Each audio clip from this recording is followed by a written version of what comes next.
Aloha, you're listening to KKCR Hanalei, KAQA Kilauea. This is Felicia and Marshall with Kauai Soapbox. And we are so happy to have in the studio with us right now Harbor Pilot Ed Enos, who I'm really stoked that came in. And Ed, can you tell the listener what is a harbor pilot as we begin this segment on shipping and understanding shipping, which affects all of us? Okay. Well, first of all, good morning, Felicia. A harbor pilot, it's not unique to here in Hawaii. They're all over the world. Our job basically is to ensure that a ship that is coming into the harbor is doing that transit safely, and nothing happens to the ship, the passengers, the crew, the cargo, and just as important, that nothing's happening or any kind of damage or anything to the harbor or maritime infrastructure as well. The simple way of looking at it is like we're valet parking. The captain, who may be a Korean guy in a Greek ship from halfway around the world, has never been here before, or even if he has, we go out, we jump on the ship, we meet them, we talk to them about the ship, make sure everything's okay. We take over, bring it into the harbor. We work with the tugs that are there assisting us to spin the ship around, put it alongside the pier. They do whatever their business is that day or that night or however long they stay in the harbor. And then when they're done, we take them out. So our job, first and foremost, is safety and environmental issues. So that's why we're there. And so just clarifying that again, if a big ship that's worth probably millions of dollars, and especially with the cargo, they don't want to accidentally hit the edge of our harbor.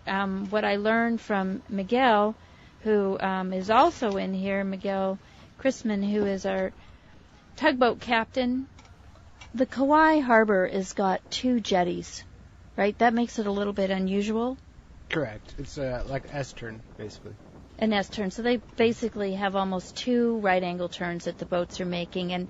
And then how deep is the draft on these ships in terms of getting into Nawili Wili? Is it a lot of play or not so much play? Not so much play. We're anywhere from 26 feet to 29 feet, just depending on the ship. Okay, so we have Ed, who's on the ship, in there in the captain's room, helping to drive the boat in, and then we have you, Miguel, bringing it in along the edge, pushing it, making sure it stays safe. So 2 individuals are on there helping these big, expensive cruise ships with lots of passengers or cargo ships with lots of expensive elements coming in. So I watched a film that I had you guys watch. It was called SeaBlind, and that came off of a show. We had a show, and that issue came up. And on Kauai Soapbox, we'll have one topic will lead into another, and so that was about a month ago. And I watched this film, and I had no idea that there was so many aspects to shipping that maybe most of us are unaware of. And so both of you guys saw the film, correct? Yes. That was very good, yeah. Okay, so Ed, why don't we just start right there, and you can speak to some of those key things that were coming out in the film and putting it in context. And most of our listeners probably know that they get their stuff from somewhere, and bread is, $8 a loaf because of shipping. And beyond that, I don't think most people don't really know about it, and even what happens to the packaging and everything else. So we can talk about anywhere you want to go with it, including and especially the whole world. Okay. Yeah. So the film that you're talking about, in general, was a production about the challenges of shipping or transportation in the Arctic, and that related to global warming issues, and that the ice is freeing up. So the Europeans, namely the Russians, are finding a new way of moving cargo around the world over what effectively was ice. And so they've cut the distance from one part of the world to the other almost in half, and that's a big thing. So their ships are taking half as much time to move cargo, and so somebody's going to save a lot of money or make a lot of money. So that's what the movie was about. But throughout the course of the movie, the producer and the people in the film brought up a lot of other issues that are specific to shipping in general everywhere. And one of the big issues she talked about was flags of convenience. And yeah, I'd never heard of that. Okay, so depending who you talk to or what you're talking about, that phrase flags of convenience has a lot of different meanings to different people. But let's start with what we here in Kauai and Hawaii understand. Okay, so most of the shipping businesses that we deal with, we see all the time that we're a recipient of their services. Matson, Horizon, Pasha, Young Brothers, South Brothers, Kirby. All the cargo that moves between the islands are owned by American companies, and they're operating under American laws. Cargo that comes from the West Coast to Hawaii, again, most of the same companies, same thing. They're operating under American laws from American ports. Now, there are some ships that come to Honolulu Harbor that are coming from Asia or elsewhere, and they're typically international flags, Greece, South Korea, Japan, anywhere, and they're owned by companies. Here's your basic ship. You could have a cargo ship that is managed by a Japanese company. It may be owned by a Greek individual. It probably has a Filipino or Indonesian crew. The officers on board might be a mix of Eastern Europeans or anybody else. And it really is just a chop suey operation in terms of who's on that ship and who owns it, runs it. And then the cargo that's on board could belong all to one person or company from one country, or maybe hundreds. You just don't know. So all these ships that are running all over the world, they have to operate and function under a certain set of laws. Where the flag of convenience comes in is the owners of those ships go shopping in the life of that ship, and they try to find a country, Liberia, Panama, Malta, or the typical ones, that have a set of rules and regulations that, for the most part, everybody else has to follow. But the reason they go shopping for a flag of convenience is, ultimately, the owner of the vessel tries to find the flag that will cost them the least amount of money, have the most convenient rules, there go the flag of convenience, or is the least heavy-handed on how the ship's managed and regulated. You contrast that with, again, typical company, Matson. It's American company, American rules, American labor laws, American wage laws. Their whole operation is like in outer space compared to a flag of convenience country. Now, some people, again, the supporters and advocates of foreign flagship will tell you, well, that's not really true. I mean, well, if it wasn't true, then why are there so many other, flag of convenience countries out there?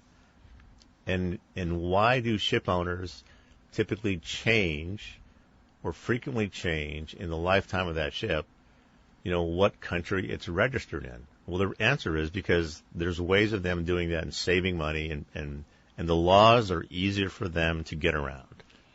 And in the example in the film, they showed Mongolia, which is a Yes. landlocked country. Absolutely. No ports, nothing, Right. as being a common flag of convenience country. Yes, they have no maritime interests whatsoever other than that country that's landlocked has an office somewhere, probably in Washington, D.C. or New York City, and there's a lawyer and an accountant sitting in there with a cell phone and a computer, and somebody's mailing them checks a couple times a month just so they're on some official lists, And, they are functioning and operating within the law, to be fair, but that example is perfect. Here's Mongolia. What are they doing? And for people who don't know where that is, that's between China and Russia, and this could be, a crew from anywhere, and my understanding from watching the film is that the flag under which the ship sails is who is responsible for looking after their mistakes. So if they break a law somewhere, it's really Mongolia's kuleana to take care of that. Effectively, yeah. So for American ships, that entity is the U.S. Coast Guard, or in some ways, American Bureau of Shipping.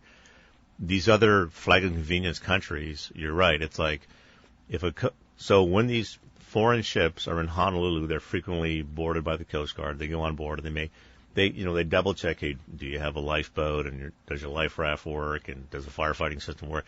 They go through all these inspections, and if there's a problem or a deficiency or something wrong or doesn't work, they tell the captain, well, okay, you have to get this fixed. And then they go to their port state control, in this case, as example, Mongolia. Well, our country says we have to have these things, to the minimum standards, and here's what we'll do. So they get on the phone, they're talking to a guy in New York or wherever he is. But again, it's the minimum standard. It's like the difference between you getting a driver's permit and a driver's license. The driver's permit doesn't say you know how to drive a car, but you have the ability to do it, under a certain set of circumstances. A driver's license says you know how to drive a car. So, that's how I equate it. It's, you have these flag of convenience regulations, and then you have the American higher standard. So what do you want to have functioning in your harbor, in your state?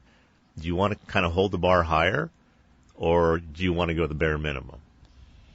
And so that was a piece that had never even crossed my mind. And what was, the larger conversation that was happening in that film, it started about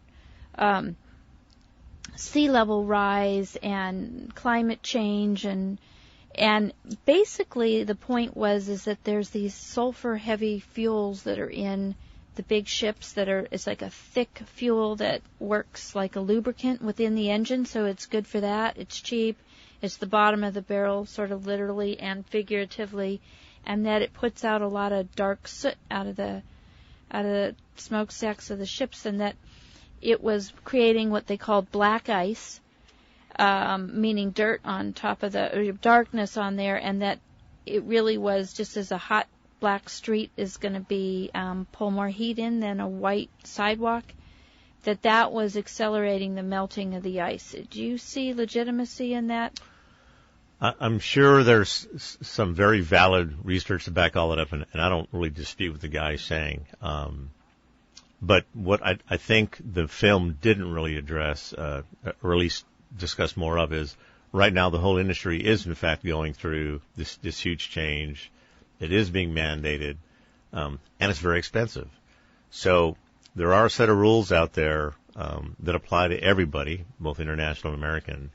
And the rules basically say, okay, you can't burn this kind of fuel anymore up until a certain amount of time. And beyond that, everybody's got to start burning the cleaner fuel. The problem with that is, as you can realize, there's thousands of ships all over the world. And some are new, some are old. The newer ones, it's a little easier for them to modify the kind of fuel that they burn, or the newer ships that are being built can obviously apply the newer standard. But you can't discount all the older ships that are running around out there. You can't just, one day decide, I'm going to put a new engine in and burn a different kind of fuel. That's going to cost millions of dollars. So that's the challenge the industry faces, is how do you go from what you've been doing for years to what we know is a better thing to do, but without costing a whole lot of money? Somebody's got to pay for that. And in the case of us here living in the middle of the ocean, it's the same thing with all the shipping companies and the tug companies that work and serve Hawaii. You can invent a new rule today and tell them, tomorrow you all have to start doing this, and they'll go, oh, okay. That loaf of bread you guys buy for $5, now it's like 15. You can impose rules and regs on anybody at any time for any reason. The challenge for us everywhere is, what is that worth to you? How much are you willing to accept as acceptable to you and your family? If you're complaining about the cost of living in Hawaii today, what is it going to be tomorrow if all of a sudden Matson has to burn the best, cleanest fuel on all their ships? So you satisfied one thing that you want, but now the consequence of that was something really detrimental to you and everybody else in your neighborhood. Well, what I felt that I saw in the film is that cleaner burning fuel is also volatile. Yeah, he did a really, in the movie, the guy standing there, for your listeners, the guy standing there and he's showing 2 glass jars of different kinds of fuels, and it was an excellent composition, So in one glass jar, you can see the guy. It looks like lube oil, black, gooey, thick, like molasses. In the other glass jar was a newer fuel that the industry is transitioning to. It looks almost like water. So it doesn't take a rocket scientist to figure out, well, if you burn one, it's pretty bad. If you're burning the other, it's actually very clean. But again, the challenge is, Miguel, so how old is the tug you drive in Illinois? 6 years. How many? 6 years. 6 years old. Okay. So the owner of the boat that Miguel works for, he's realistically looking at keeping that boat running for another, let's just say 10 or 15 years. In that time span, he's probably going to change the engines out maybe at least once. And so in doing that, he has maybe realistically one opportunity to change the engine, and this is true anywhere, to change the engine and the kind of fuel that it burns and have a cleaner result. So, your ship must have the clean fuel, right? Because you're in close. Yeah, we burn normal diesel. It's a higher sulfur. We don't burn the low sulfur diesel. But to relate it in that whole, conversion of the fuels, it's like when we went to ethanol and everybody's boats and everybody's lawnmowers and everybody's stuff started failing. But it's like they said, this is better for you and we have to start doing it. And, that's kind of times 100, which would be the shipping industry, how long it's going to take and what it's going to take, to put it in perspective. Another challenge that the movie sort of touched on but didn't really go into was today, if you just move past fuel, let's talk about what is the next best thing. The fuel, the fossil fuels they've tried to find something better, cleaner, more efficient. Okay, they've kind of done that. But the pressure on the industry, and I have to give credit to everybody. I mean, ship owners are trying to keep up with the new regulations or maybe even stay a step ahead. So the industry would like to transition to using LNG. LNG is even more clean, better than the kind of fossil fuel that they're burning in the ships. But it's really hard, as you can imagine, to buy a car that burns a certain fuel that nobody has a gas station for. Right. It's like having the electric cars, and Same LNG thing, means yes. liquid natural gas. And Correct. is that the product of fracking? Not necessarily, no. Okay. It's a product of, or a byproduct of the regular drilling process. Most of these offshore oil rigs or rigs around the world, when they're drilling for oil, not all, but some of them find liquid natural gas as part of all that. And it used to be like junk. It was something they didn't want to deal with, and then they realized this is actually a product we could use. And so they've gone all the way to the point where, okay, now we're moving LNG around the world, and it could be a primary fuel source to replace all these other fuels. Again, the problem is, and look at Hawaii, okay, you have a company like HECO who would like to burn LNG because it's cleaner, cheaper, and all that. Okay, then you have a company like Hawaii Gas who supplies these things to all Hawaii. Once upon a time, they sort of were working together to make that happen. And somewhere along the line, I think their agenda is sort of Diverged. parted. Yeah. And then in all this, you have one of our favorite topics, Department of Transportation, the Harbors Division. The state is involved in this process because they have to come up with helping them create the gas station. In other words, all this LNG has to come to Hawaii, to all the islands somehow, safely and efficiently. Well, there's very little room or space for that. So they're trying to work with the primary user of LNG, which would be HECO, and the primary person or entity supplying LNG, which would be Hawaii Gas. It could really be anybody else, but let's just say it's Hawaii Gas because they have the infrastructure in place already. So understandably, HECO or anybody else doesn't want to go out and buy, $1 million worth of LNG if I've got nowhere to bring it, there's no tanks to hold it. How am I going to do that? I want to convert to this new clean fuel, but I can't physically do that without investing a ton of money. I mean, once again, Who's paying for that? Right. Me and you. I mean, we're already paying the highest electric rates in the country. And we want HECO to transition to a cleaner fuel. Who's paying for that? Me and you. Right. And so for the listener, Hawaii Electric Company is on every other island but Kauai. Except Kauai, yeah. Yeah, and so we have a Kauai Island Utility Cooperative, and I know that there is discussion about, do we want liquid natural gas on here? I know many people don't want it because we're working towards being highly renewable. Our goal is to be 100% renewable energy, and just to give a shout out to Kauai Island Utility Cooperative, we're doing pretty good. We're really ahead of schedule already. So, you know, the question becomes, do we put that investment in all that, infrastructure? Though I hadn't thought about the ships. Yeah. So there's a good example. And again, this is all really easy for people to understand. It doesn't matter where they live or what they're doing. Okay, so you have the entire island of Kauai. They're serviced by one power company, which is great. And what is that?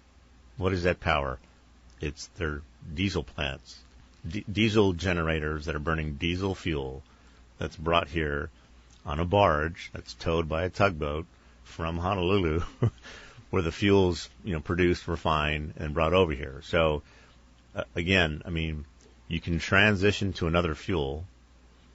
Or you can skip that step and jump to, solar, wind. Right. We're doing solar, and we're burning trees, and we've got a little bit of hydro. It's a big challenge because we want to be clean energy, and we don't want to have an impact on our own space. And it's really easy to think about power and energy, for your house, a building, a factory, whatever. But the moment you start talking about cars and trucks and planes and boats, okay, now you're getting into a whole. That's where the challenge is. How do you, if you have a container sitting on the dock in Wili Wili that has to get brought up here to Honolulu, it weighs 20 tons, and it's got all your groceries and new laptops and cell phones and the clothes and shoes. How are you going to get it up here on a rainy day where there's no wind? Right.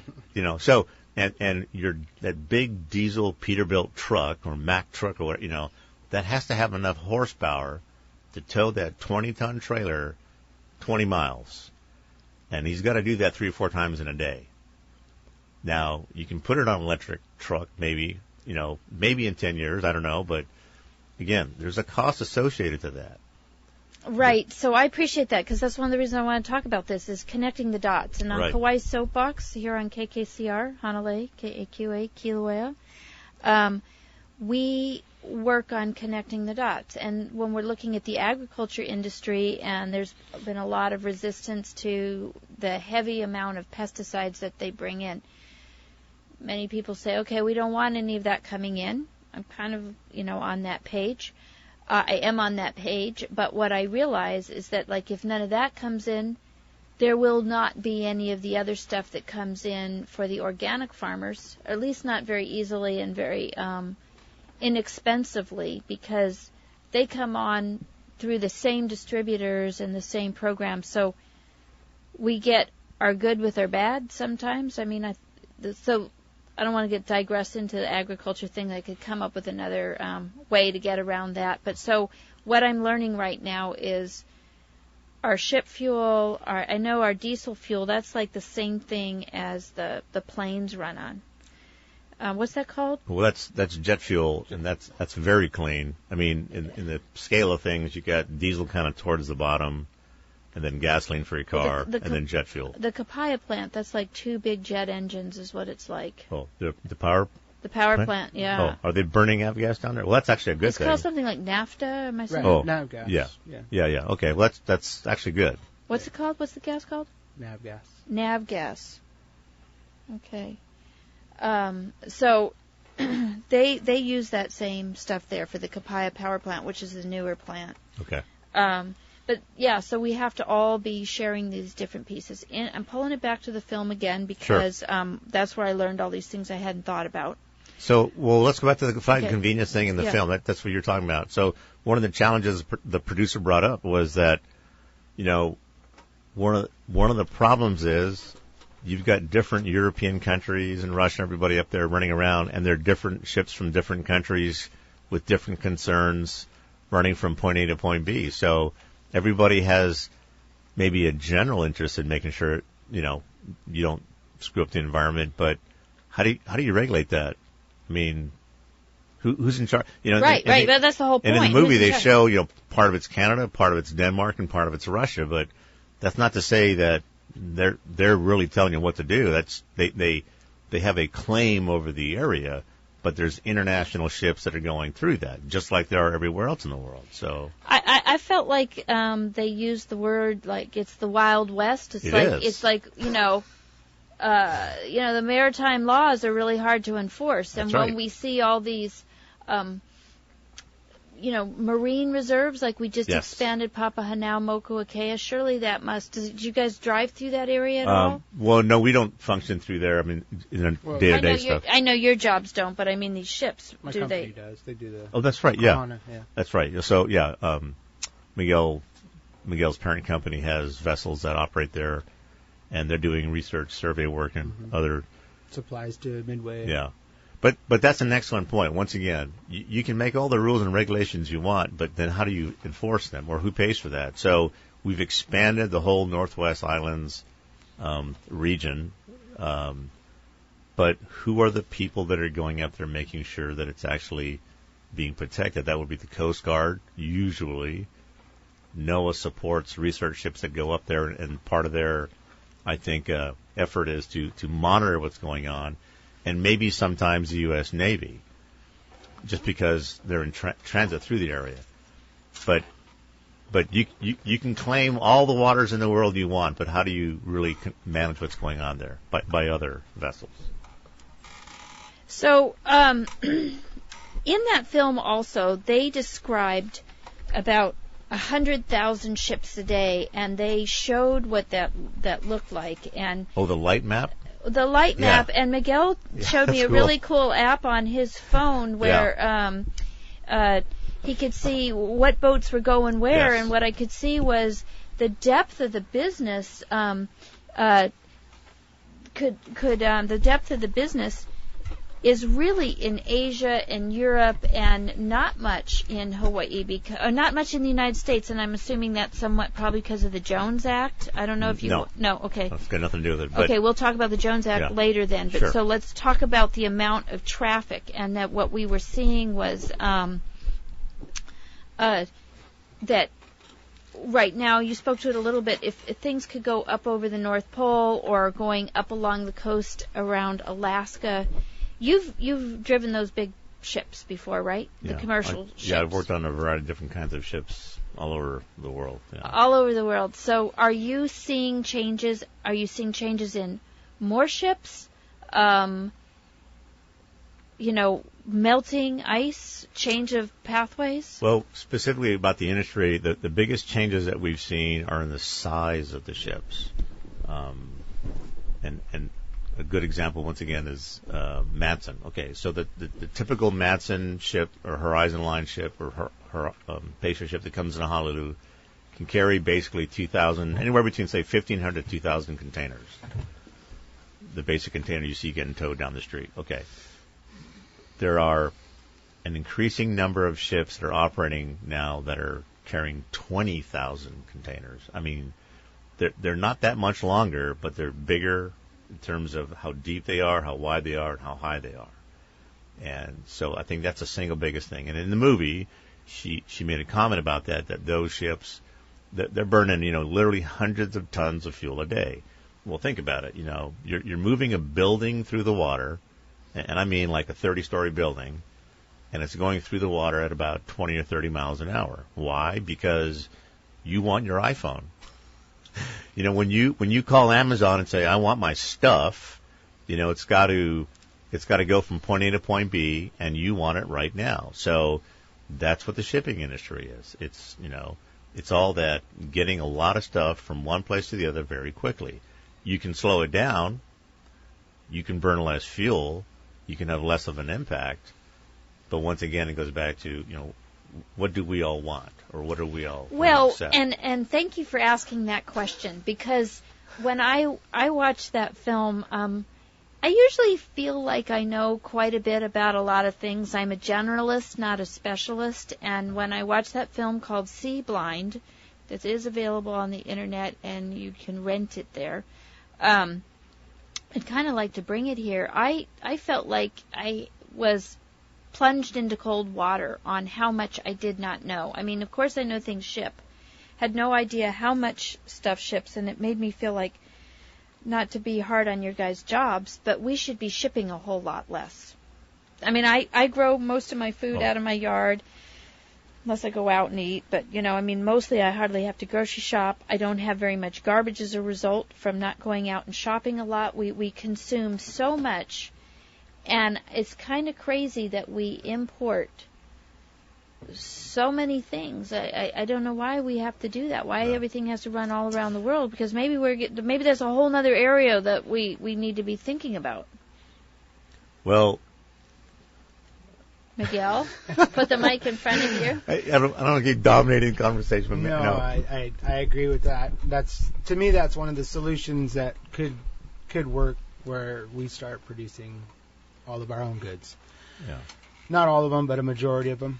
To cut down. You're never going to get rid of it. You'll never get rid of shipping. It's not going to be if we get rid of it, then all the Earth's problems are going to be fine. Well, we don't want to get rid of. We don't want to get rid of shipping. It's just like you can't even get rid of 75% of shipping and still not have the problem.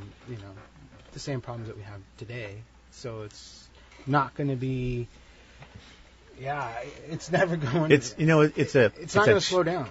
Yeah, it's a challenge, and again, it always comes back to me and you. Okay, so let's look at the farming issue, because this is something that's near and dear to your heart, right? And that's a great example. Locally produced food. There you go, and I'm all for that. Okay, rah, northeast side. Yeah. Okay. Okay, well, so I'll tell you. So I lived in the Big Island up in Waimea for about 7.5 years, and I saw firsthand. Okay, I lived in a town that had a lot of truck farms all around it. And I could walk in the KTA and I could buy a papaya today that by tomorrow morning was ripe enough for me to eat, or fresh strawberries, green onion. Okay, anything I wanted to eat, living in Waimea, I could buy and eat it, including cattle and pigs. And okay, I can't do that in Honolulu. Okay, because there's simply 1 million people living there. There is no land left much at all for farming.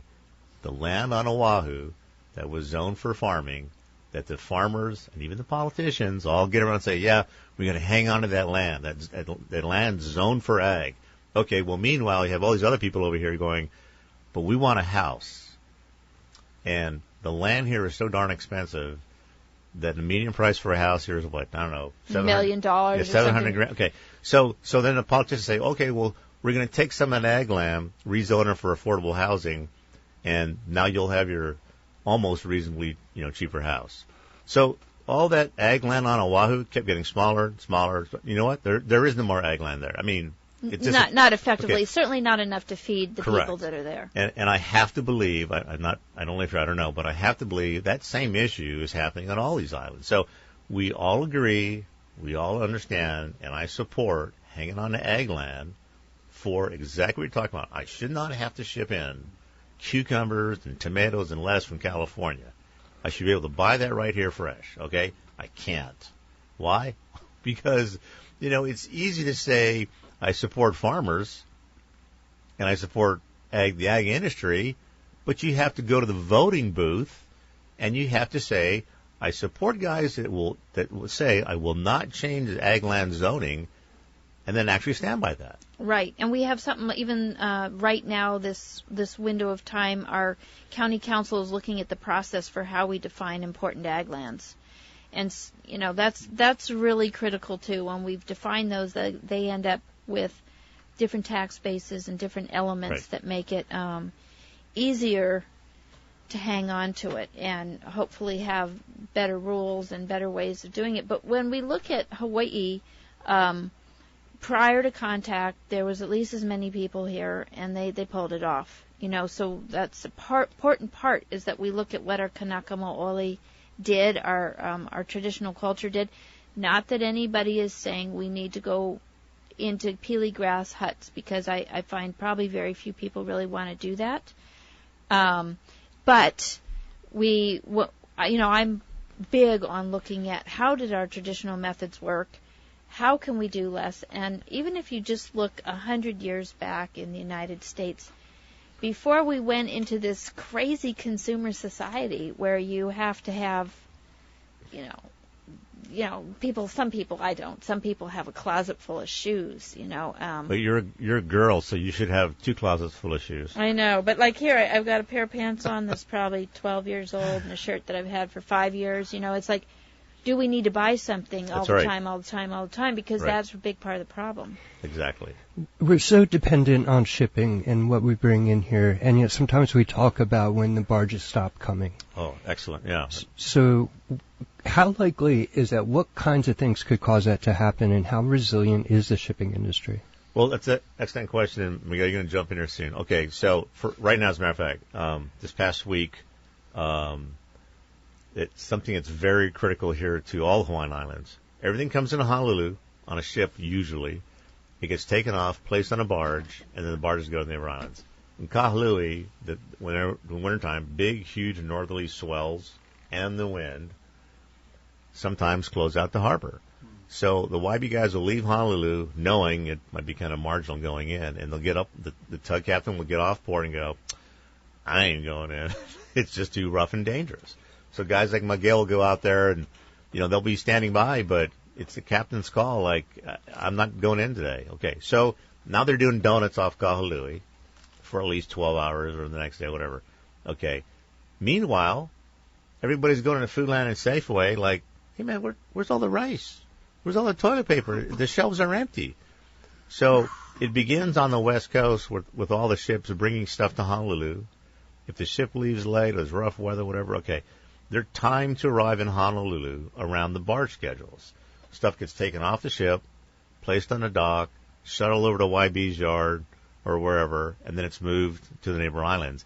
Anywhere in there that gets messed up, schedule-wise or weather-wise, that's what happens. When you and I walk into the store living on the neighbor islands and you go, wow, there's no bananas today, or there's no whatever, or there's no nothing in here today. That's the problem. And the neighbor islands see it more than the people on Oahu do. The people on Oahu have no idea. Right. They have no idea. They get all that stuff first, And the neighbor island people see here, I do. I did when I lived there. That happens actually a lot more than people realize. You walk in there. So that's the answer to your question is everything in Hawaii is timed, as they say, for the just-in-time service. There are no warehouses here. The land's too valuable. Okay? Nobody's going to build a big, huge warehouse and just stack pallets of rice and spam and all. Okay. Literally, the container comes to the dock in Oakland. It's thrown on the ship. 4.5 days later, it's taken off the ship in Honolulu. It's maybe sitting in the yard an hour or two before it's moved to another barge or directly to the back door of Target or Costco or wherever, and they're unloading it. And it's probably brought back to the dock that same day. There is no place where that cargo is literally sitting there not doing it. It's going somewhere constantly. And then the empty container goes back to the dock. And does it leave empty to go to Oahu? Yeah, so, no, wrap your head around this. People will sit there on the beach in Waikiki and see a Matson or a Horizon ship going out of the harbor, and it's full of containers. And they go, oh, yeah, look, that ship's full of stuff, man. No, it's not. It's full of empty containers. Yep. Same thing with the YB barges. They bring all your stuff here to Woolly Woolly. Young brothers, and it all goes out. It's all emptied, and it's all brought back to the harbor. All those containers you see on the barge, or about 90%, they're empty. So, and they're taken back to Honolulu to get loaded up again. So they put water in the bottom of the boat to make it float, right? On the ships, yeah, the ballast, the barges. Yeah, some of the barges do, but not most of them. Yeah. They're so wide that they can handle. Yeah. They can handle, because what we saw in that film too, like the film got my attention to where I approached Miguel, and then I've had him be educating me a little bit about what's going on in Now Willy Willy, and he brought me to you. We were seeing in that film, boats listing till they accidentally dumped their cargoes. What I saw in Now Willy Willy is most of them were in almost like another big garage, so if it listed, it's probably not likely that those containers would fall off. But how often do the containers fall off? Not too often. Yeah, not too. It's kind of unusual. In the 80s, I believe a lot more fell off. You hear about stories quite a bit where they've fallen off barges and stuff. But I mean, maybe because of the technology of the barges and the stability, all that stuff went up. There was sort of probably an extreme example. It was in Europe somewhere in the film, but it was like a whole bunch of left shoes. I remember seeing that. Are all over the beach for miles as containers that were carrying the left shoe. That's right. And so they were interviewing a Port Authority guy from Rotterdam, and he said it himself. And here you go. He said something about it. He made a very fast, you almost missed the comment. He said, they don't want to pay for the lashing. So right, the that's what ships they leave, did. and they go out in the North Sea. It's really rough, and they try to get to the next port without having to lash the containers. So here you go again. So the American flag ships that are running around, they have all these rules and regs about how to lash, when to lash, and the rules change depending on what route you're on, what time of year, what the weather's going to be like. And ultimately, it's the captain and the chief mate on the ship that decide, is this enough or should it be more? Okay, but that's why, like we were saying, that doesn't really happen too much around here. And the few times it does, it's a big deal. Everybody knows. Right. Matson had a ship leaving, I think it was in Manoa several months ago, really rough weather off San Francisco, coming out. The ship was rolling real bad, and they lost like 6 or 8 containers over the side. They had to pay a salvage company to go out, find them, treat them, and bring them back. And, that's a big deal. Okay, that was my wonder. Do they just let them go down to the bottom of the ocean? And no, how do you go find not it? America. Yeah, not American company. Right. Once again, I mean, they're held to a standard to go out and fix that. Right. And most foreign companies, it's not their country, it's not their harbor, it's not their port. They don't care, maybe. And they don't really, I mean, if they're literally forced to, if they're going to suffer some kind of criminal negligence, they'll go do it. But ultimately, that's a loss. The insurance will cover that. We don't care. Keep going. What about single hull and double hull? Are most ships double hull now, or is it only like fuel ships that have double hulls? That was a big issue for the tankers after the Exxon Valdez. Right. And so the answer is all tankers out there today are double hull. Yeah. So which means if you rip the hull, there's a space and then another hull inside trying Correct. To help to keep from that. What about cargo ships? Do they have a double hull? Excellent question. The answer is no, not all. Slows them down. Yeah. So there are a lot of new ships being built today that are incorporating the double hull idea, but you have to understand that every time you take a big space on a ship and you set it aside for, say, fuel or whatever, you're taking away space that could be holding cargo. So it's once again, it's a trade-off. So most cargo ships have their fuel tanks at the bottom of the ship, and in what would otherwise be on a tanker, that space is empty, a void for safety and environmental reasons. In a cargo ship, they're not. They're full of fuel. So when a cargo ship goes aground, they're going to spill their fuel. They're going to spill their fuel. It's nowhere near as much as a tanker, but even a little bit of fuel is pretty bad. So how come there's not much ship activity around Hawaii and the United States compared to the rest of the world, or the rest of the highly developed world? I'd say Southeast Asia. Clearly you see fuel movement, right? I mean, you see from the fuel-rich countries ships. Well, the simple answer is that's where everything's made. When you go into Target or Costco or you buy stuff and look at the back, it says made in Taiwan, made in China, made in Indonesia, Vietnam. That's where stuff's made. Even the fuel. So think of it this way. If you're making something in a factory, the factory needs power and energy. So around these factories are power generation plants. So you're right. The fuel's being brought there on ships, and then the cargo is being taken out of there on ships.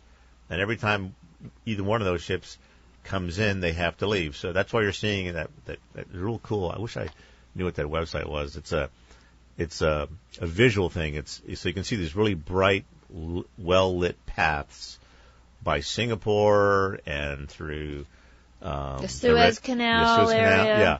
So it's just a natural. Those are the shortest routes where all these ships are going, and the busiest route is like from Asia to Europe. So that's where these big, huge mega ships are running, carrying all the junk that's made in Asia down, past India, up through Suez Canal into Europe, and then they go back. And that's why if the Arctic Circle melts, there you go. Right. You've cut that distance in half. Like 10 days, they said in that film, so that there was some people who had maybe some interest in. Like, she was saying it's a race. Like, do you keep that place all frozen or do you keep it not frozen? Is it better for the country or worse for the country? I mean, that was the premise of the filmmaker. I think it was well. She wasn't wanting it to. She's trying to ski across the top of the I think she used that phrase, or maybe it was one of the other shipping guys that talked about it. Yeah, it was. It was a guy from Maersk mentioned that. And he was right. He said, it is a race because the first company that gets up there and establishes that route, and then people start moving their cargo, they're going to guys that are going to make the most money, and people start shipping with them, and that they've won the race. Others will come in behind them, but that guy won the race, and that's the context that I thought he mentioned that. And we saw in the film. It's like a snowplow in the front of those Russian boats that they come in and they got like icebreakers and they had some sort of colorful footage of sea animals, marine mammals going through the wake where it's easier behind the ship. Yeah, it's very different kind of shipping to have one or two or three icebreakers literally breaking a path in the ice and then have like 8 or 9 or 10 ships behind them, sort of following in that cleared out water. But you got to appreciate, and I understand the producers' concern. This is literally breaking new ground, because what do you do? And they even have cruise ships going up there now. What do you do if somebody has a breakdown or a medical problem or whatever the issue is? You might as well be in outer space, because nobody's going to be able to fly up there and help you out. Or if that could happen, it's going to take a lot longer, and the logistics of that are a lot more challenging. An oil spill, let's say the ship breaks down, and so who's going to get it out of there? All those challenges that out here in the middle of the ocean near us, or say near the West Coast, or near, you can get around all that. Up there in the ice, I mean, if you ask those guys how they would solve those problems, they'll tell you, well, on paper they have a great plan. But in reality, they're in a really bad space. What would that paper plan look like? That's a good question. I don't know. They probably have a relay system of, flying some plane up there and landing somewhere on the ice where they could, and then, refueling mid-flight somewhere. I mean, again, the logistics of, and that has got to involve governments being engaged, flying planes and all that, not just private companies. So here you have, again, you've got private companies that are running the ships under flag of convenience and all. Okay, but they're kind of out of necessity requiring support from various governments, depending who's claiming that area, right? And maybe that'll work initially. Maybe at the beginning while all this is kind of new, but eventually someone's going to go, but that's costing that country and their government this much money. But you're from this country, and you're again, it comes down to cost. How long do you think the people in Denmark are going to keep doing, or Canada, or whatever? And you're listening to KKCR Hanalei, KAQA Kilauea. This is Felicia and Marshall with Kauai Soapbox, and in the studio with us we have harbor pilot from Hawaii, Ed Enos, and then tugboat captain Miguel Chrisman from Nawili Willie, and we even have Uncle Andrew Kabibi in the studio with us, and we'll hear a little bit from him in a short while. Can we talk about the Jones Act for a moment? Because I don't know I don't know that the funny part is she said a moment. Okay, well, I don't know that I fully understand it. I know it has to do with American engines on our ships, and I hear it over and over again in meetings when people will say, if it wasn't for the Jones Act, it wouldn't be so expensive to live in Hawaii. So that's a common comment. Yeah. Can you explain to us what the Jones Act is, and then why we have it? And do you have a question, Marshall? No? Okay. In very simple terms, the Jones Act, as it applies to shipping, is similar to what you and I and everybody else sees on airplanes. Okay, just to try to make people understand this a little easier. If you and I get on a plane in Honolulu and fly to L.A., it's on an American plane, United, Continental, Hawaiian, whatever. Okay, if you want to move cargo between here and L.A., you have to do an American ship, just like on an airplane. And so when you walk on Hawaiian Airlines, you have an American crew that are operating that plane under American rules between two American ports. Same thing for a U.S. flag Jones Act ship. Okay. Some people will say, and they always bring this up, well, yeah, that's true, but a lot of those planes are made in France by Airbus. That's true. The aviation industry came along, generations after this country started. The Jones Act, or laws prior to the Jones Act, all have said the same thing since this country was founded. You have to move stuff between U.S. ports on an American ship. And that same law applies to a lot of other nations, maritime nations, just like us all around the world. It isn't unique to Hawaii. It isn't unique to the United States. So who's Jones, and when did that happen? The Jones Act, I believe, goes back to in the 20s. Mm-hmm. But there was another law prior to that. I can't remember the name. It was like 18 something, right? Or yeah. something. But let's get this. Let's address the claim by people who are opposed to the Jones Act. I understand that people equate the cost of living with the Jones Act. As it's costing us a lot of money. The fact of the matter is, if you take two ships, exact same ships, side by side, let's say one's an American ship, one's a foreign ship, they're docked at a place in Los Angeles Harbor. They're going to load cargo at the same time, and they're going to bring it to Hawaii. Okay, so at the dock, all the trucks that bring the cargo to these ships are American trucks in American harbor. The longshoremen that are on the dock that are loading the ship are American longshoremen. Okay. They're buying fuel, parts, groceries, whatever, while they're there in America. Okay. When they're done loading cargo, they leave and they sail to Hawaii, and 5 days later they show up. Same thing. They come in. They're both paying all the same fees and charges to come into the harbor. Docking, moorage, pilots, tugs, line handlers, okay, and all these truckers that are taking all the cargo off the ship, the same thing. In other words, all the costs associated with running the ship every single day generally are the same, except two things. One, the foreign crew, and two, where was that ship built?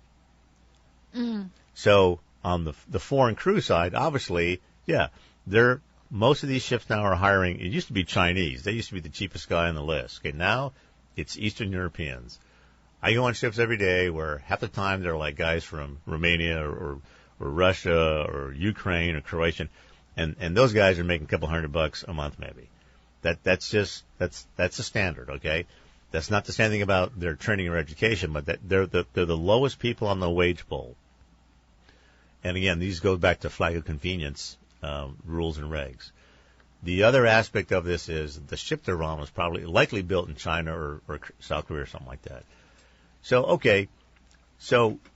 to the anti-Jones Act people, I would say, well, why do you want to change the law that benefits a foreign country?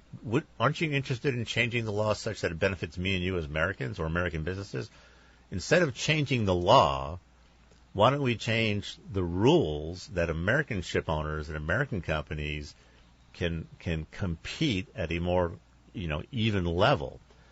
In other words, why is Matson and Pasha and Horizon Lines paying 35% corporate tax when these guys in Greece and Panama or Malta are paying maybe 3 or 4%? I mean, there's other ways of bringing those costs down. And I have to say, I'm on the pro fight for 15. I think it's good to pay Americans a living wage. I mean, $15 an hour isn't a living wage. Not really, So it's like, I'm hearing you that the Jones Act is going to ensure that we're probably going to be able to have our unions and our well-paid things. Well, I think it's more, okay, What the Jones Act does, it ensures, and this is really important to me and you living here in Hawaii in the middle of the ocean, that we have companies that have a vested interest in running and staying solvent and most of all, staying in service. Today, as Andrew and I were talking about earlier, okay, there's shipping companies all over the world today that are going out of business. As a matter of fact, a Korean company just went down, yeah, right? Hanjin. Okay, they used to be a huge South Korean international ship-owning company. Okay, like many others, they've all gone out of business. Why? Because 10 years ago, they decided, okay, we're going to build these really big ships, and we're going to run them all over the world, and be really cheap to run them, and we'll make a lot of money. Well, guess what? They were all completely wrong. They totally missed that. So when global trade started going down, as it has in the last few years, these guys are launching these mega ships to carry more and more cargo. And pretty soon, the concept of running a really big ship, carrying a whole bunch of cargo, and each container on there, it costs less to carry it, well, that didn't really come true. So now these guys are literally launching these big, huge ships and taking them right to the anchorage and anchoring them because they can't use them. There's too much capacity in the world to carry what little cargo is left. So why is their cargo going down? Is it because we're all broke? Because something you talked about earlier, it's people, how we trade is changing. And there's people in our industry who are saying, you know, all these companies that are making stuff in China, some of them are realizing as the Chinese become more, they go from being these lower class working people to more middle class and even rich, they're wanting more. So where that stuff is made actually is not in China anymore. I mean, there's actually some companies that are going back to the U.S. and opening factories in the Southeast because it's actually cheaper to make it there because they're not having to pay to bring it from Asia back to America. They figure the supply and logistics chain, right? So that's why, you know, there's a lot of issues here, you know, all wrapped up into one thing. But so back to the Jones Act. Okay, every time a shipper goes to a trade where he thinks he's going to make money, he stays there making money. The moment he thinks he's losing money, as we've just been seeing the last 3 or 4 years, they go, I'm out, they leave.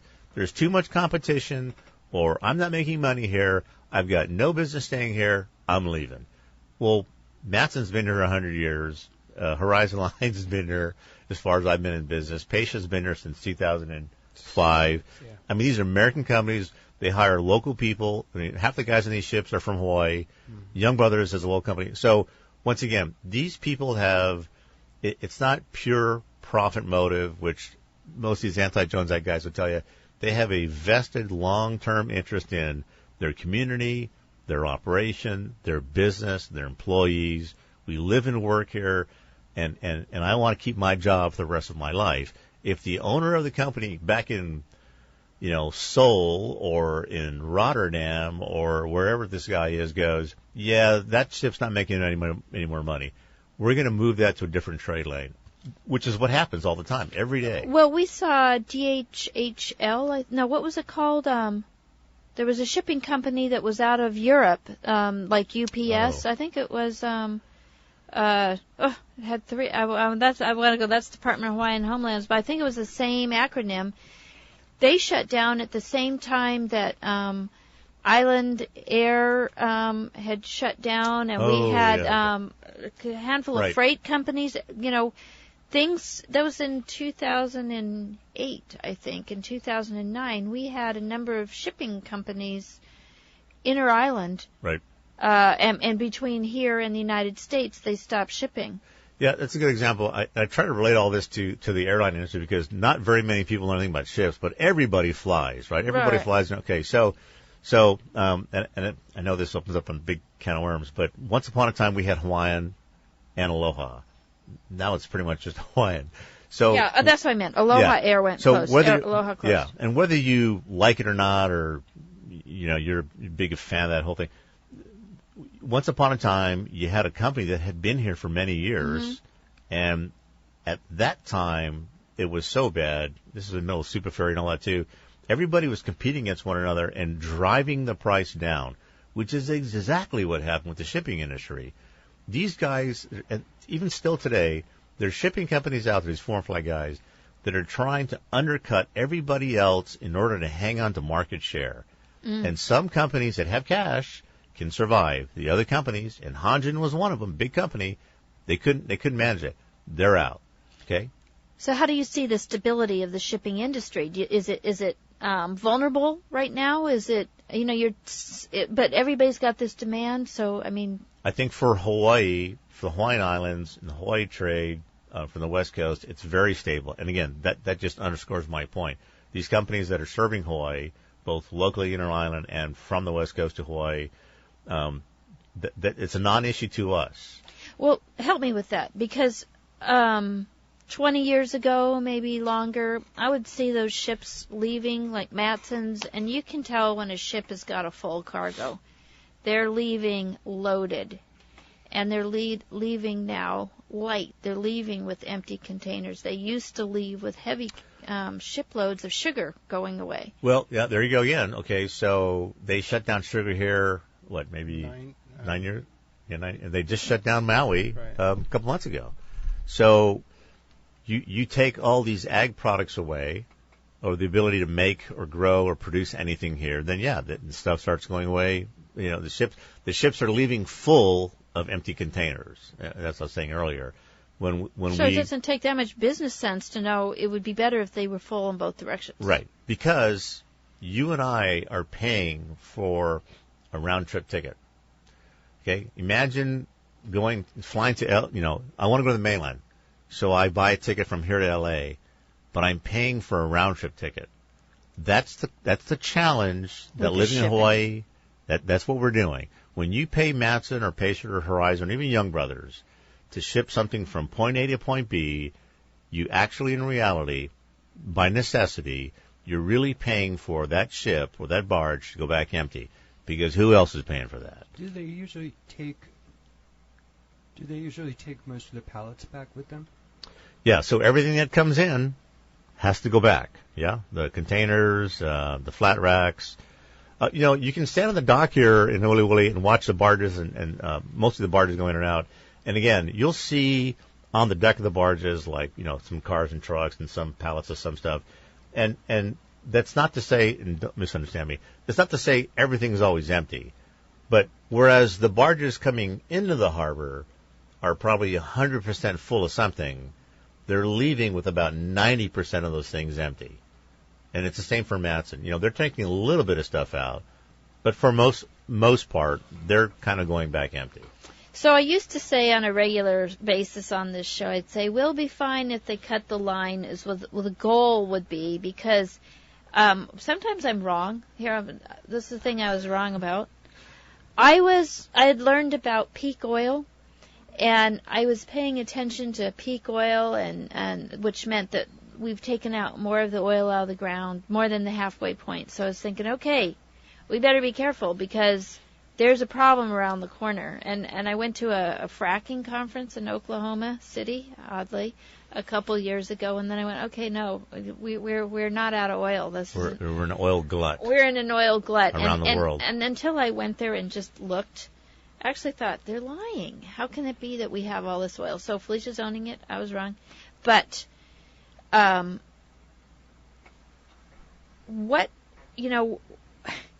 do you see the world's going? Because when I look at this, I think we can ruin our environment. How do we keep running off a cliff like that? Am I right? Am I wrong? I think there's some guys, I'm trying to think of the person's name, Olaf something. Anyway, there are some people that are in our industry that have blogs and submit articles for different magazines and all that. Some of them are saying that we're in the middle of this transitional phase, and all these things are happening not because there's something catastrophic, but it's just a function of timing. There's a whole bunch of oil out there, which is really good and cheap and all that. I mean, if you're the kind of guy that uses a lot of fuel, okay. But at the same time, where these ships are running and carrying cargo is changing. And we were talking about earlier about where stuff is made and where it's bought. Now people are looking at it as that's part of the cost of when I finally sell it. So maybe I ought to rethink it's cheaper to build over there, but they're going to pay to bring it over here. So let me just do it over here. So all those things are happening at the same time, I think. And it's not like today. This, I think, started several years ago, and we're still kind of going through it. And in the middle of all this, we're figuring out different ways of, what is the energy that's going to be used to move stuff around the planet. And when we use this energy, are we wrecking the planet? Right. And so I've spoken to Miguel a little bit before about climate change and global warming, and he has some interesting perspectives that he's been able to share. He's smiling right now.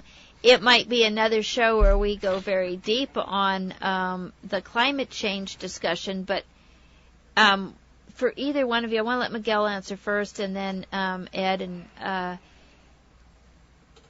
do you not worry that there is this environmental damage, or at least in the climate area?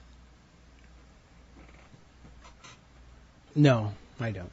Okay, and how come? Help me understand that. Simply because of the nature of the planet and what it's supposed to do for itself. Whether we're here or not, whether humans are on the planet or not, it's just part of the cycle.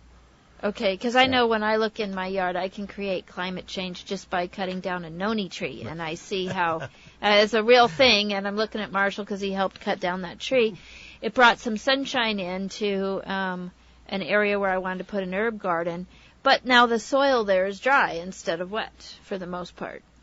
Right, but that's you're talking about your backyard. I'm talking about my backyard, but when I look and I go, all you have to do is clear a field. If you grade and grub an area, it's going to go from a wet ecosystem to kind of a dry guinea grass land. Like, people come in, they cut a tree down, I'm like, oh my gosh, now I'm going to have guinea grass because it's the tree being there. So everything sort of impacts stuff. Anything we do to the natural environment has impact and consequences. Yeah, so I'm seeing, that from my small perspective, things are happening. What do you feel? Well, so my answer to your question to Miguel would be, I'm not worried about me and you, or any of us in this room, or even anybody here in Kauai, because I do think people here in Hawaii and the United States in general it doesn't matter what side of the fence you're on. I do think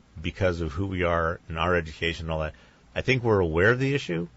And I think we're all taking pretty good steps. We could always do better, but we're all taking pretty good steps to keep our environment clean and to make it better. However, it's a matter of scale. So a lot of the guys that I see at work go to China all the time. They take their ships to shipyard. They're there working cargo and all that. China, as an example, is so bad. I mean, their air, their water, their land. I mean, talk about just having no concept of what pollution even is. So my way of looking at this issue is it doesn't matter how good I do here in my backyard, because there are so many other people in the world, literally a whole continent over there, that's clueless. They don't even know what climate change even is. I mean, the bulk of that country is so polluted. The air is so thick. Remember when they had the Olympics there several years ago? Yeah. They literally had to tell everybody, stay home, turn everything off, no cars. They had to do that weeks before everybody showed up. So when the air would be clean enough to run? On TV. So when they started broadcasting everything, everybody would see, oh, yeah, look, Shanghai is really nice here. But that's when they literally shut everything down. You go there today, you can go on the Internet, and they have that thing with it. It's that index. I mean, it's just off the scale. It's so bad. So the answer to your question is, I'm not worried about what we're doing. I'm worried about the scale of everything else out there they're not even trying. Well, when we are that big consumer, now I'm realizing we are becoming less and less that big consumer, partly because in the United States, a lot of us are struggling economically. But see, China is becoming a bigger consumer, in addition to being a manufacturing company. So they're consuming their own stuff. Right, exactly. But I feel like at a spiritual, ethical level, I mean, we know we are extinguishing different creatures and animals on the planet all over the place, right? They are dying because of how much we are. You just fly over the Midwest and it looks like a giant piece of linoleum, I mean, it's been that way for a long time, but it's even more that way. We're just, wrecking the environment. you're not worried? Because I would think as a person who's driving around the whole world. Well, no, I wouldn't say that. I mean, my job and Miguel's job and everybody in the industry, I mean, literally, it's pounded into our head. If you want to be in this industry, everything first and foremost is the environment and safety. I mean, we're both licensed by the Coast Guard, and we have to take all the examinations, and huge chunks of the, these exams take several days to take. Big chunks of the sections that you take are all about pollution control. Yeah. So, I mean, we live and breathe the whole environmental thing, and so I would tell you, everybody in this industry, in our country and in most European countries, that's a huge part of what we do every single day. That's why he's there, right. And that's why I'm there. But the fines alone for even doing the right thing, the fines alone for doing the right thing are so astronomical in our industry when it comes to pollution, in the waters is crazy. And so you live your life. Right, and high standard, and to the owners, and right. It goes back, right. yeah. Because we all need to be really trying to consume less. I have Uncle Andrew Kabibi in the show here right now. He is from Himeni o Hawaii show, and Andrew, you had a couple of questions for these guys. You want to share your mana'o quickly or ask some questions? The shipping industry is in trouble right now. And, there's going to be a gap, and we're going to have to fill that gap. And once we see our supermarkets start to dwindle, that's going to be a sign, and sustainability for us is a real thing right now, and how do we it's hard to say, we don't need worry over here, and that's wow, that just blows me away, because we're vulnerable because of our whatever happens out there is going to happen here, and we already know the effects. We're seeing the effects. We seeing whales dying over here, and our reefs all crumbling, for years, and I know Anini Beach. I worked at the golf course. Princeville Golf Course. Yeah. In the restaurant. I worked at the restaurant, Princeville Lanai. Mm-hmm. And we talked about it, we could see the rain coming, and the fields were all the pesticides were on the field, no grass. It was just dirt and pesticides to bring the grass up, But all that leaked in, and the Anini Beach is still ruined today. So you were at the Lanai restaurant, which was the first restaurant in Princeville, yeah. When Princeville became a resort.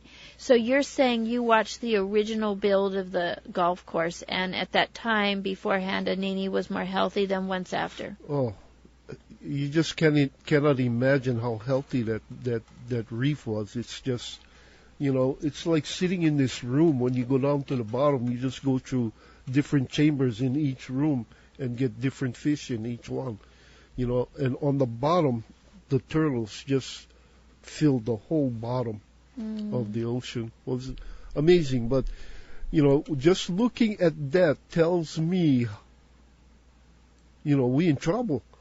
Because I'm watching fish die in the rivers over there in the mainland, just like thousands, millions,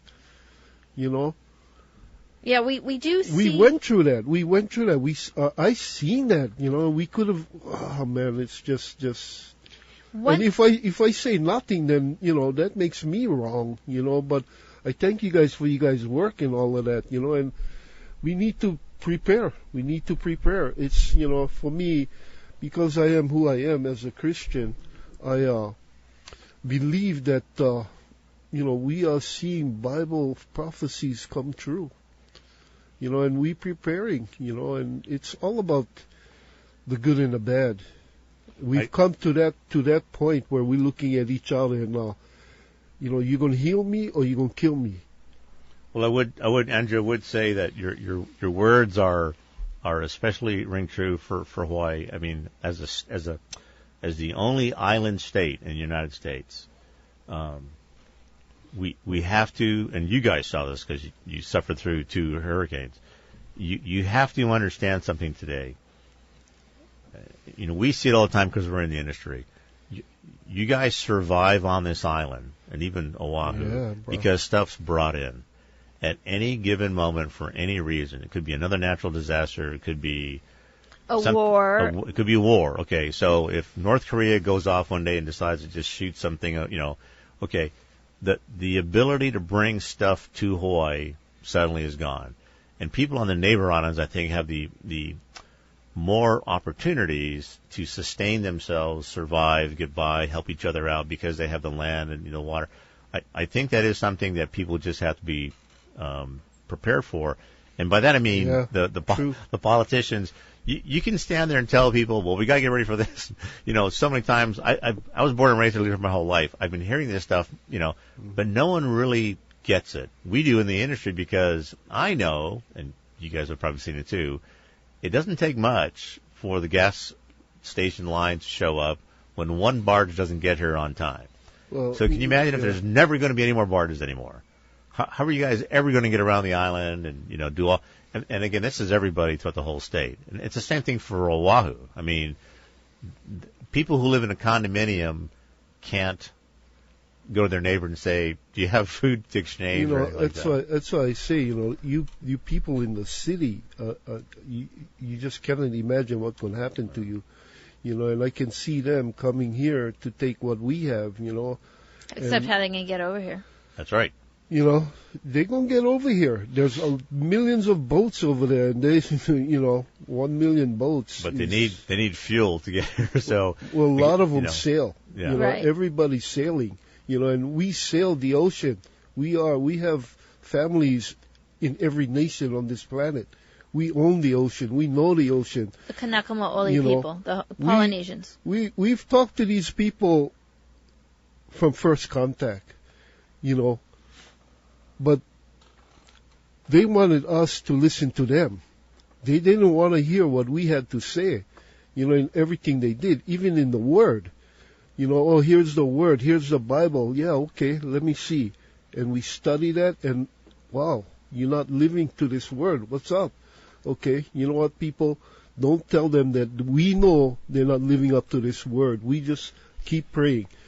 So that's where I come from. And looking at what the world is going through, everything's destroying. A third of the ocean is going. It's worse. We just had a disaster again, right? Right?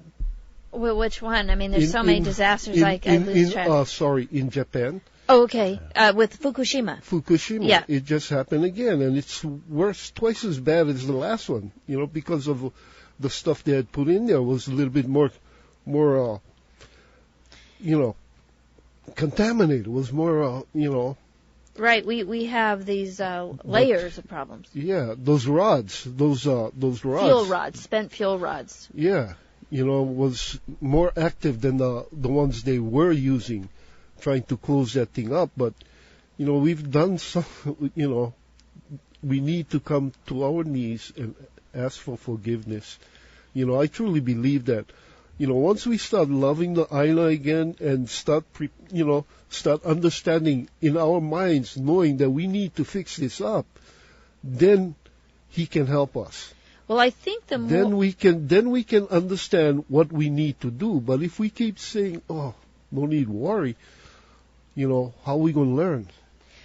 Well, I always figure it's beyond the spiritual. I mean, I'm acknowledging the spiritual, but then also it's good to have, many legs to stand on, at least a 3-legged stool, so you can bring stuff in from somewhere else, but you grow stuff here and you need less. That's what I'm saying. We need to be sustainable here, pure. Sounds like you're talking about common sense. Yes. That's what we don't have. Wake up. Get that common sense, man. But, some of us can make it, some of us not, and And on some of the common sense thing, I want to just ask about the recycling situation, because like people will go, Right. I hear a lot about why we need to recycle, and yes, we need to recycle, but I know I try not to buy anything in a bottle or can. Because when you bring it here, it's really a crisis to how are we going to take care of it, and what are we going to do with it, and Or do I need that new iPhone? Or do I, is my phone working? Why do I need a new phone if this one's fine? It's keeping up with whoever. So what happens with the recycle stuff? I know at one point our North Shore Business Council, we were taking care of the plastic recycling, and it was a pilot project, and we were working with people on the west side, and it was, a lot of work rinsing out those bottles, and then we would have to pull off the little plastic rings around the top of them and find a place to store them, and then find a ship that's going to take them.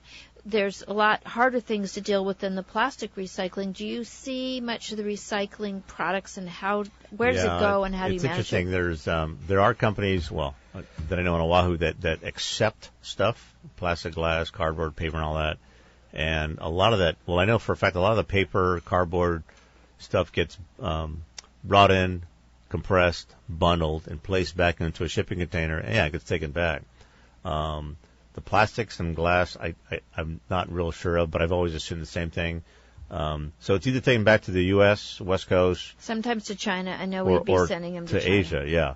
And then just to throw this in, there are ships that come to Honolulu that go directly back to Asia that don't go to the West Coast. That's another common myth. And so the recycles items are handled. And then one of my favorite issues is cars. So you can stand on the dock and watch these barges bring cars in. A lot you can't see because they're inside of an ocean container. But the cars that keep pouring in here, there's private vehicles that people are moving between island or from the West Coast to here, or back. Then there's all the rent-a-car fleets. I think the last time I looked, Matson itself moves like 60 or 70,000 cars a year, and a big chunk of that is they're bringing all the rent-a-cars in, they use them for a year or two, and then they send them all back. Really? Yeah. So the rent-a-car fleets here on all the islands, are recycled, and I use that word because they come here and then they go back. All right. Then you have the private cars that come here or any other vehicle, specifically about autos, that get either in an accident or you see them trash, whatever. Okay. Most of those used to get taken to at the Barber's Point, and they get scrapped out there with a company that called Hawaii Metal Recycler or something like that. Now, I'm seeing more and more. There's a guy in the mainland that's buying wrecked cars, and it isn't uncommon to see these cars either on a flat rack or a low boy or whatever they call them. They take the cars as is, damaged, back to the mainland. And then there's a guy there that's either rehabbing them or stripping them for parts or whatever, but he's making money doing that. So, and it costs more money to put those cars on a ship where you have to tow them, you can't drive them on off. That's expensive. Right. So he's making money doing that. So, that's kind of a good thing that we're not having to deal with all that scrap junk. But that kind of garbage that can't go to the landfill here or on Oahu, that stuff's being taken out, and that's a good thing. And again, that makes up part of the stuff that's actually going the other way in empty containers. So our garbage. And that's true for a lot of places everywhere. Everybody's got to deal with their garbage. Yeah. That's just the cost of our consumer society. Yeah. And some places they pay higher for garbage tow, right? When they pay, they'll pay a premium. It's a lucrative business. Yeah, I know. It's sad when the United States, when the main export is war and trash. Right. Those are two big garbage pieces. Uncle Andrew? I gotta agree with you guys. Our trash is a major thing, and taking that stuff that we cannot really get rid of is it's a no-brainer. It's a common sense thing, and that's the kind of stuff we need to get around, not bringing more trash on the island. Especially, this island, we should learn from all the other islands as they grow, especially Oahu. There's no more room. When we build this road here, we're going to bring more cars. So no road, no cars. And we can start to sustain ourselves. We can start going back on the land like our laws let us do, our Hawaiian Kingdom laws. Give each one of us as subjects and people the public lands to go and grow what you need. And if you're not going to do that work, then you're going to someplace else and do something that you can do and be productive to help everything move along. There's no place that you cannot not go. The only place you cannot not go is because you don't know. So you go to a place where you do know. So you're speaking about the Hawaiian Kingdom law in a sovereign Hawaii. Yeah, And that brings up another question to these men. Have you? Let me say one more thing. Yeah. You look at our golf course today. Mm-hmm. What we going to do with that? It's in trouble. It's in trouble. As a community, what can we do about that? Golf course. Are you speaking of the Princeville golf course? No. Which golf course? Speaking about the golf course in Wailua? Yeah. Yeah, Wailua. That's a public golf course. Actually, most of the golf courses are struggling. They aren't financially viable. They're kind of a lost leader for selling houses around So them. what we going to do? Are we going to put a hotel in there, which is what, we know what they like do. What as a community, that's what we got to think about. Just saying. Yeah, so. And do you live in Keikaha? Your brother lives on the west side. Eli. You live in. Okay, I'm sorry, I already asked you that. So because the west side people. I always just try and remind the listener when we throw something away, we don't throw it away. We give it to Keikaha. We give it to the west side, and so it's really important every time you fill that garbage can to know that we're giving it to our cousins on the west side of the island. We are almost out of time, and I want to give each of you a chance to give your big, broad brushstrokes about what you think of the shipping, and then for Miguel, it's going to be more local. I mean, you really enjoy your job, yeah? I love my job. I think we all do, yeah. Yeah, would do it, anywhere in the world. I can do it anywhere in the world, but it's here in Kauai, especially Kauai Harbor, no other really. It's fun. And I want to give a shout out to your people who help you on the boat, Ryan and Kalani. And Ryan is a Hokulea member. Right, crew. Crew. Helps out with the Namahoe over there. Yes, and Kalani, her background is somewhat in the water there too, yeah? Well, Hawaiian studies, but, her family is, they're more land people. Right. Okay, but they seem, and I just, what I appreciate is when I see local hiring as much as can, and I'm showed up from somewhere else, so I'm not picking on people who are like me, but I like to see, those seem like good jobs in that industry. Yeah, well paid. I was going to say shout out to Miguel's boss, a gentleman named Charlie Pierce, who's, like you're saying, his whole focus is local company, local business, local hires, local opportunity for local people. And this is on every island that he's got an operation. And even in Honolulu where he's got a shipyard and all that. He's all about, using people here because they're the best people to have on his operation. And he lives and breathes that every day. And so Charlie Pierce, P&M Marine, PNR Water Taxi, there's a great operation. And I appreciate it when there are jobs that pull on traditional cultural skill sets. Sometimes we hear a lot of hard things on the hotel industry, but the hotel industry still sometimes does have paid opportunities for traditional practitioners. That's not where we need to have them put most of their energy, but it's nice that there's a piece in that. And the Kanaka culture is very deeply involved with the ocean, and they are some of the most profound seafarers in our known history on the planet. Is that fair to say? I mean, it seems to me like it seems like we know that the Polynesians have been traveling around for like 4,000 or 5,000 years. You know, by the stars, I might add too. By the stars, but I mean and it's time to just talk to each other, all of us. There's a separation that has been caused, and we need to take that out of there and come together as a people to support the whole Hawaiian Islands with our agricultural lands. We need to go back to the land. We need to have schools here to, and agriculture was one, what happened to the 4-H club and stuff like that? Right. So we have those, and then like in the shipping, because we're talking about shipping. Yeah, sorry. I'm okay, but we're talking about that. So we do have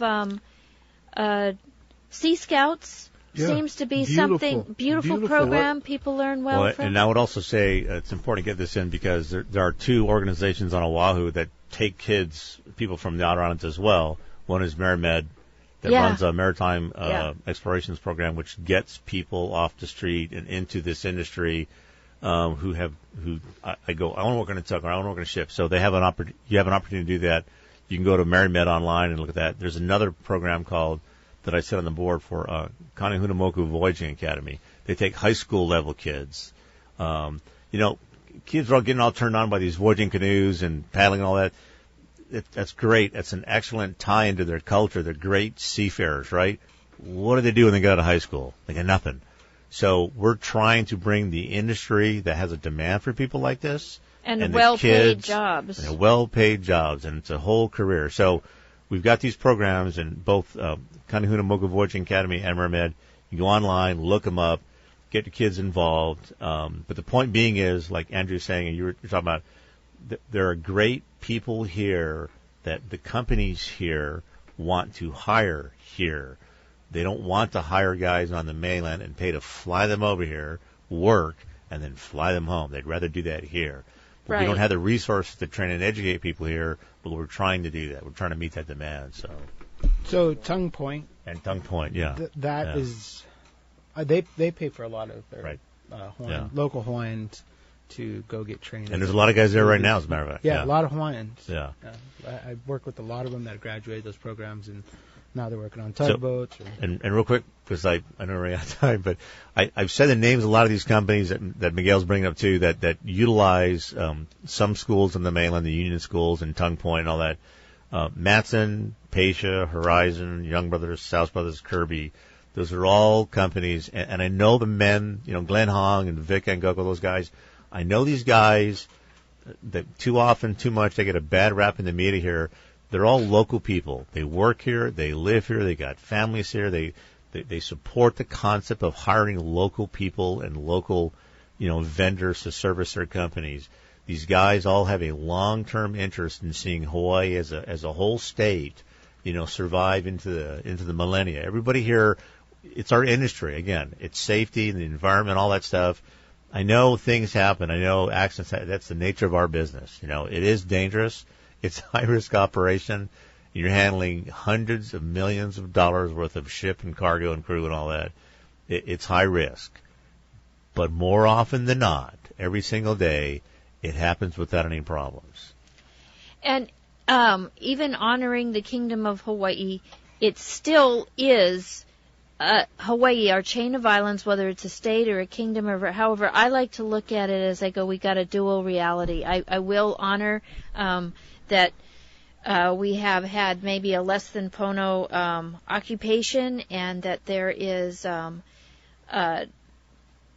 but regardless, this is the modern time, so whether it's the Kingdom of Hawaii or the state of Hawaii, we're still going to have ships coming in and out of here. There's something I've heard about called Salt Chuck. Do you know what that is? Yeah, Salt Chuck's a parent company that owns Foss and Toad, some other maritime businesses. So it's kind of this hooey in the mainland that Foss is one of the owners, and Foss and Young Brothers actually is part of the Salt Chuck organization. Yeah. And are they good guys? They're good guys. It's a family operation. They've invested heavily years ago. From Hawaii? No, from the mainland, from the Pacific Northwest. Okay. Yeah. And again, they've got stuff going on all over the place. But as far as, Foss, Young Brothers, which used to be called Hawaiian Tug and Barge. And Young Brothers is local, right? Right, yeah. It's effectively all the same people because they've been there, most of their employees have been there for like forever. It's just that they've gone through a name change and all that over the years. But Salt Truck is a parent company now that owns both Young Brothers and Foss here in Hawaii. Okay. All right. And they're big supporters of the community. I mean, I know because I run a charity organization. We do a scholarship thing to take kids from Hawaii to the Cal Maritime Academy, and they always support, all these companies support that charity. They support some of these other Native Hawaiian groups and KBA and Merriman and all that. They're all big supporters. I mean, writing checks, to support the resource that we have here and that effort to bring them into our industry. Because that's probably my strongest and highest focus is making sure our people who are growing up here, that they have the capacity to stay here, and the more types of work opportunities that help people actually support their family and not live on the bitter edge of existence is a good thing. Yep. And but I can tell you firsthand from personal experience that in the industry, looking at Hawaii, there isn't a lot of training. There isn't a lot of qualified people. There isn't. That basically what drove me here. Is that because you weren't born here? Right. I was not born here, and I'm from San Diego. And so being in the union for 5 years and doing 4 jobs in 5 years, threw my hands up and said, what do I have to do? Move to Hawaii. There's nobody qualified with your qualifications there. You'll get a job instantly. And I did. And since then, it has always been my goal to educate local people and move them up. So that's why my hires are usually always local people I train. I'm not I'm just trying to do it for cultural reasons. And no, I want to do it to make them the best qualified at the job, move them up to a higher position, and then they'll do it to another kid down the road. And then, whatever. I bring kids on my boat because that's how I started. I thought this was cool. I was a little kid. It's like looking at a fireman or a policeman. And that's why we're here, Felicia. Yeah. I want to say it is cool because, I always thought before I asked about shipping and I asked Miguel, I was thinking a tugboat's kind of like the little engine that probably has to work really hard and sort of sad and puffing out black smoke. And that's like a video game is what it reminds me of, it's a pretty high-tech piece of equipment. Ultimately, it's him. Well, no, I can't do what I do. Right. Okay, so I want to say this. So everybody goes to the jetty, and they stand there and they watch us going in and out all the time, the cruise ships, the propane tank and all that. And they see Miguel's boat driving, and he's on there 99% of the time. He's doing his thing out there. Around, but if you ask most people, they'd say, yeah, but I see him, he's not really doing anything most of the time. He's like there. And that's true. Once again, this goes back to the environmental issue. If something happens on ships, and they do, he's there. It's like it's the crutch. It's like, hey man, you got to, go do this right now. And he's got to be there to help and bail out. And there's some jobs you do where he's got to line up and he's pulling and pushing and all that, but not all of them. But to those people who watch us going in and out and see him all the time, he's there in the just in case event. And hopefully that doesn't happen. I did gymnastics in high school, and so when you're doing some of the really difficult things and you're learning it, you wear something called a spotting belt. Yep. And it's to me those tugboats are a little bit like the spotting belt. Absolutely. Yeah. Yeah. And I will tell you, maybe not here in Kauai, a couple times, but on a regular basis on Oahu and the other islands, we're using the tugs because we have to. I mean, something's gone wrong, something's gone bad. Mechanical issue or weather or whatever it is, you cannot do this job without them. Yeah. 2 years ago, Halloween. Oh, yeah. Great example of not having an escort tug. What happened? I don't remember. We have time for all that. All right. But, it's some people, some ship owners, cruise ship companies are notorious for this. They say, well, I don't want to pay for that tugboat. It's too much money. You know what?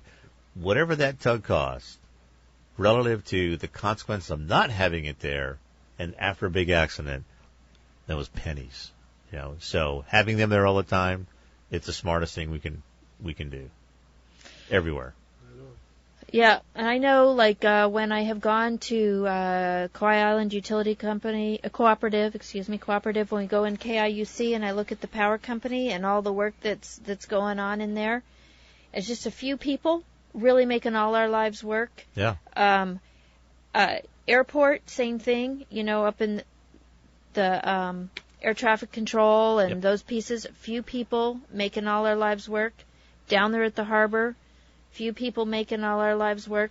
So I want to thank you guys for what you do. And I'm still going to encourage everybody, buy less, shop less, use less. Love the companies, and we need to be, not needing to recycle. Sustainable and resilient. Resilient is really my word. We can do it. We can do it. We want to be resilient. We want to be able. We went through 2 hurricanes here, so we know how to work with each other, especially this island. I know that. Yes, and after the hurricanes, it was months before we had greens or milk or anything like that. And we've had shipping strikes, and we had our 9/11 shut down. I always think they should be called dock strikes because it's not the ships that go on strike; it's the longshore guys. But longshoremen strikes. Thank you for that correction. But we need them. We need them. They'll always be here. Yeah, and that's a hard, dangerous job. To be fair to those guys. It's not a job for everybody. Hard, dangerous job, and I'm glad to be your Facebook friend because I saw some articles on your wall there helping me understand more about, you folks not getting enough sleep and everything else. So, thank you for coming in. Well, thanks for having us. We appreciate it. Yeah, thank you. Thank you. Thank you, Felicia. I love your show. Okay, aloha. Thank you, and it's nice to cross-pollinate a little bit. Yeah. He's got the... Wednesday morning, Himeni o Hawaii, and looking at the hymns of Hawaii, so it is a spiritual show. Mahalo. All right, good one.